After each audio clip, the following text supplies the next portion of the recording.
Halo semuanya, apa kabar?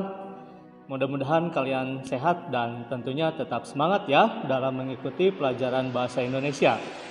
Hari ini kita akan melanjutkan materi teks persuasif di sesi kedua, yaitu membahas tentang kaidah kebahasaan teks persuasif dan langkah-langkah menyusun teks persuasif.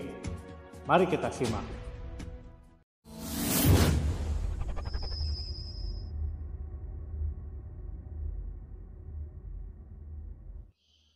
Baik, seperti yang sudah disampaikan tadi di awal, kita akan membahas kaidah kebahasaan teks persuasif.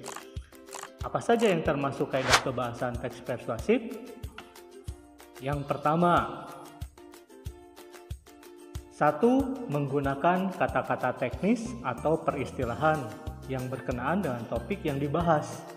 Contoh, permasalahan remaja yang relevan dengan kehidupan sehari-hari yaitu misalnya ada teknologi internet, games, narkoba, reproduksi, dan lain-lain. Lalu yang kedua, menggunakan kata-kata penghubung yang argumentatif.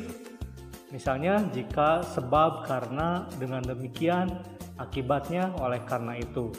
Lalu yang ketiga, untuk membuat penulis seolah-olah berada di pihak yang sama dengan pembaca dan sepakat sehingga lebih terbujuk oleh penulis. Biasanya teks menggunakan kata ganti kita.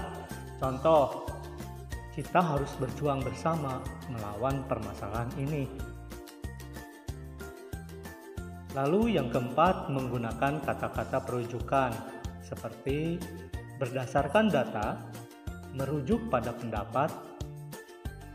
Nah, pernyataan-pernyataan seperti itu digunakan untuk lebih meyakinkan dan memperkuat bujukan yang digunakan penulis sebelum ataupun sesudah. Lalu yang kelima, yaitu pernyataan bujukan, ditandai dengan menggunakan kata penting, harus, sepantasnya, dan kata imperatif, jadikanlah. Kata-kata sejenisnya sering kita temukan seperti jangan, sebaiknya, hendaknya, dan waspadalah. Menginjak ke materi berikutnya, yaitu langkah-langkah penyusunan teks persuasif. Isi dari langkah-langkah penyusunan teks persuasif yaitu temukan tema berupa bujukan. Yang kedua, susunan perincian mulai dari pengenalan isu, rangkaian argumen, pernyataan ajakan, dan penegasan kembali. Ketiga, pengumpulan bahan berupa pendapat dan fakta. Keempat, pengembangan teks mulai dari memperhatikan struktur dan kaidah kebahasaan. Sekarang, mari kita tonton cuplikan film pendek berikut. Selamat menyaksikan. Ngangklung dalam bahasa Indonesia berarti bermain angklung. Angklung merupakan alat musik Jawa Barat yang sudah menjadi warisan budaya dunia, ditetapkan UNESCO pada tahun 2010. Ketertarikanku terhadap angklung bermula dari bunyi khas yang dihasilkannya.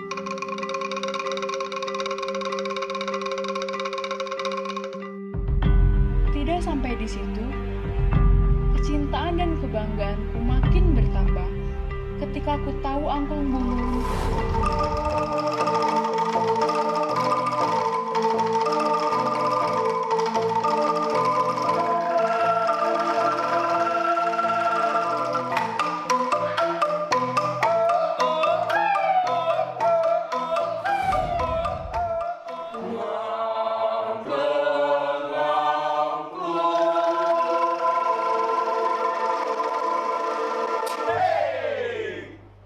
Setelah kalian melihat cuplikan film pendek tersebut, tentu kalian punya pesan ataupun kesimpulan dari film tersebut.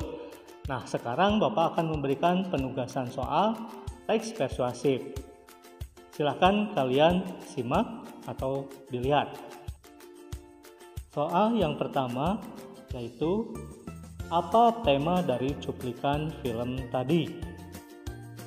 Kedua, tuliskan rangkaian argumen berupa pendapat dan fakta dari film tadi. Ketiga, tuliskan kata teknis, kata penghubung, dan kata perujukan dari cuplikan film tadi. Yang keempat, apa simpulan dari film pendek tersebut? Nah, jika sudah, silahkan kalian jawab di Google Dokumen, lalu nanti hasilnya silahkan kalian kirim ke Google Classroom yang sudah Bapak sediakan. Itu saja yang bisa Bapak sampaikan untuk pembelajaran hari ini. Mudah-mudahan apa yang Bapak sampaikan tentu kalian bisa memahami dengan baik dan ada guna dan manfaat. Terima kasih, selamat pagi.